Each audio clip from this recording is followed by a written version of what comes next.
Hey folks, this is Emily with American Resiliency. I'm here to do a brief speaking on a very important piece of news. All the science is going to be right in the front end. The rest is going to be what it means. And you should derive your own meaning, even if you do want to listen to me go on. Okay, science time. So in the video description, I'm going to link this plainer language news article, which talks about the important implications of this recently published PNAS journal article. The journal article presents observational evidence of very serious bad ocean news, changes in basic ocean systems related to both current and salinity.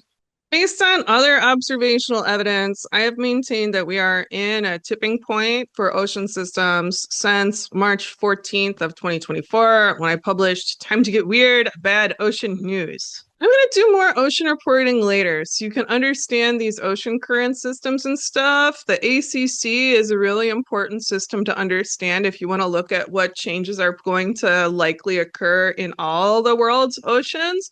But we got to talk about something else first. We got to tune the nerd level down here and address a basic question. What does it mean that we are in a tipping point? It means that our lives are going to change. We are in the change time. We will experience rapid change. There will be places that are safer and places that are more dangerous during the change time, but there is no certainty. Humans have survived change times before. Some of you have heard me speak of the time of storms. This is the time we are entering, time of storms. Change time survival is recorded in indigenous oral traditions in these lands, what we call North and South America today. For one detailed and well-regarded telling, the Hopi Elders' 1992 message to the UN is a strong source. What does surviving in change times mean? What does it mean to want to live in these times? It means accepting that our entire lives, it will not get easier. Things are going to keep getting worse as long as we are alive. Any equilibrium point where things stabilize, where they get better, it's generational. It's way out there. In these times, I want to live.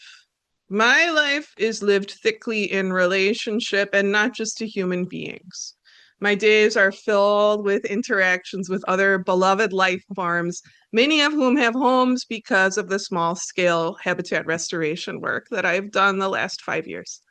These days, we got some newly fledged out wrens, and one of the young guys is beeping at me a lot. I talk to him and I acknowledge his personal splendor and the splendor of his dominion, which I respect, but he continues to have a lot of harsh things to say to me. And as a human being, I think that's quite fair. I go outside in the evening and butterflies land on me. A lot of painted lady butterflies. They're courting right now in the deep shade, and there are more of them every day lately. As long as I can go on, I want to do what I can to bring my friends with me. One of the most important things we can do right now is restore habitat if we want to help restore balance. In many areas, establishing prairie now, establishing some appropriate grasslands now is an enduring gift we can give to the future of life. Not everybody is going to want to look at what this news means, and that's okay. The time where it's possible to establish things in the way we think of establishing now, it's running short. I hope I'm wrong, but I think for most people, we're looking at 3 to 8 more years max where anyone could conceivably pretend we're not in the change time. I think that's your max insulation buffer. And change time is coming in patches, right? Some folks this weekend, they learned that we're in the change time now. I made the cross-model regional outlooks for a reason. Certainty is going to be low in the change time, but a mashup of 2C and AMOC down conditions is likely to give us some useful guideposts. I wanted to get some cross-model outlooks out there, help us get some concept of the risk spread in mind impacting our home areas. I made the lifeboat region designations with cross-model outlooks in line, tried to keep people far enough from the sea. I want you far enough in from the sea. In the event of ocean current system phase change, which is what this tipping point is about, you want to look at the history of previous mass extinction events. You want to be close to the center of the continent. This should move L1 as the priority region in your mind over L2 if you're concerned about wind velocity potential. L1 is also going to have some very intense wind, but very intense wind is more common existing hazard in L1. We already have occasional very intense straight line winds. So existing hazards are usually easier to respond to than emerging hazards. The built environment is often more prepared. That's my rationale. Many people that I've spoken with this news about on the phone, they've asked me if I think they should buy up a lot of stuff on their credit cards in response to this serious news. I say, no, don't do that. I don't think anyone should run up their debts at this time. I think we will all be astonished by the resilience of financial institutions during the change time. I think that financial institutions will hold on much longer than some people might expect. I would suggest when responding to this news to either get in place or decide you are in place and build resilience there. Maybe you want to establish a lifestyle where you move around. You could also choose to build resilience in that context. A whole lot of resilience is food systems, water systems, and community. The volunteer network has resources to help you build those systems. Email volunteers@americanresiliency.org if you want copies of those materials. I would also suggest you take some time to identify your values. I have 3 that speak to me like guiding stars: mercy, freedom, and courage. It's good to know who you are and how you want to live your life. Great trials are coming. Great trials will come. When we face great trials, we should act with mercy, as we must live by hope of mercy. Some people, they choose safety over freedom. But some people, they accept that feeling safe isn't in the cards. It's not in the cards for them. And when you exit that, the hope of safety, the soft side of slavery, there's an electric jolt in the soul that is freedom.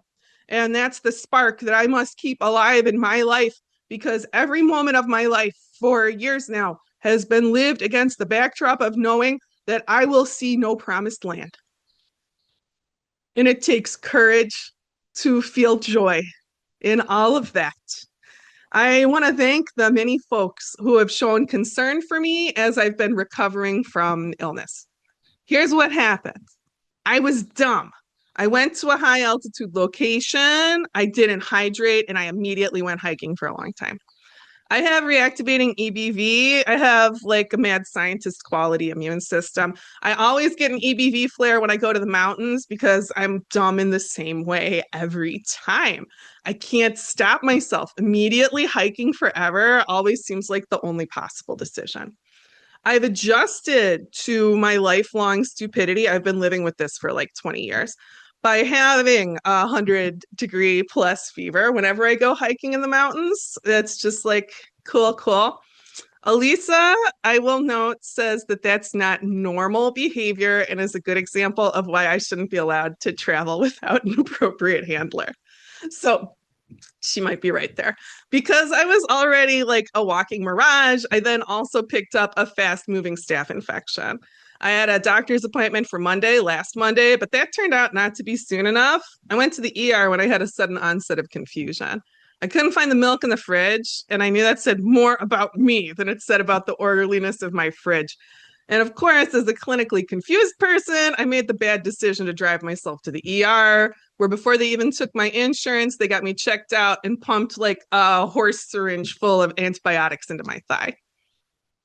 The sudden onset of confusion is an important clinical sign of staph infection. That's the sign that bacteria are hitting the bloodstream. It's an important sign to remember, buds, as it can save a life. I was so tired that morning, and I'm so glad I didn't go back to sleep. Recovering from this incident has been a real butt kicker. The staph toxin was like a bad trip, and the antibiotic course I'm still finishing makes me feel gross. I'm going to need to keep putting limits on my work and making myself rest and do self care stuff. I would rather work all the time because I feel wonderful when I'm working. I'm like a big draft horse in my Germanic heart. When I work very often, I don't have to feel. I live in a body with a lot of baseline pain. When I'm in a state of flow, the pain's not a source of any suffering to me. But we're really in it. I got to focus on stamina from now on. I can't mess around like this. There's got to be no more speed and racing to rest. I got to focus on accepting pain, not avoiding pain. This is an endurance exercise, being alive in the tip. The resources we depend on today, the give and the system we depend on today, it's not going to be there. I've taken this as an opportunity to clarify my focus, to focus on the generational future, on life, other living things, and to focus on the earth. Those lenses are important ways to make decisions about our lives at this time. You all mean a lot to me here in the AR community. A friend I made here who reached out to me in prayer was the person who made me realize my situation might be getting serious. When I let people know I was sick, people were nice to me and did a lot to help me. And I know a lot of you who reached out and supported me, you are also carrying very heavy loads.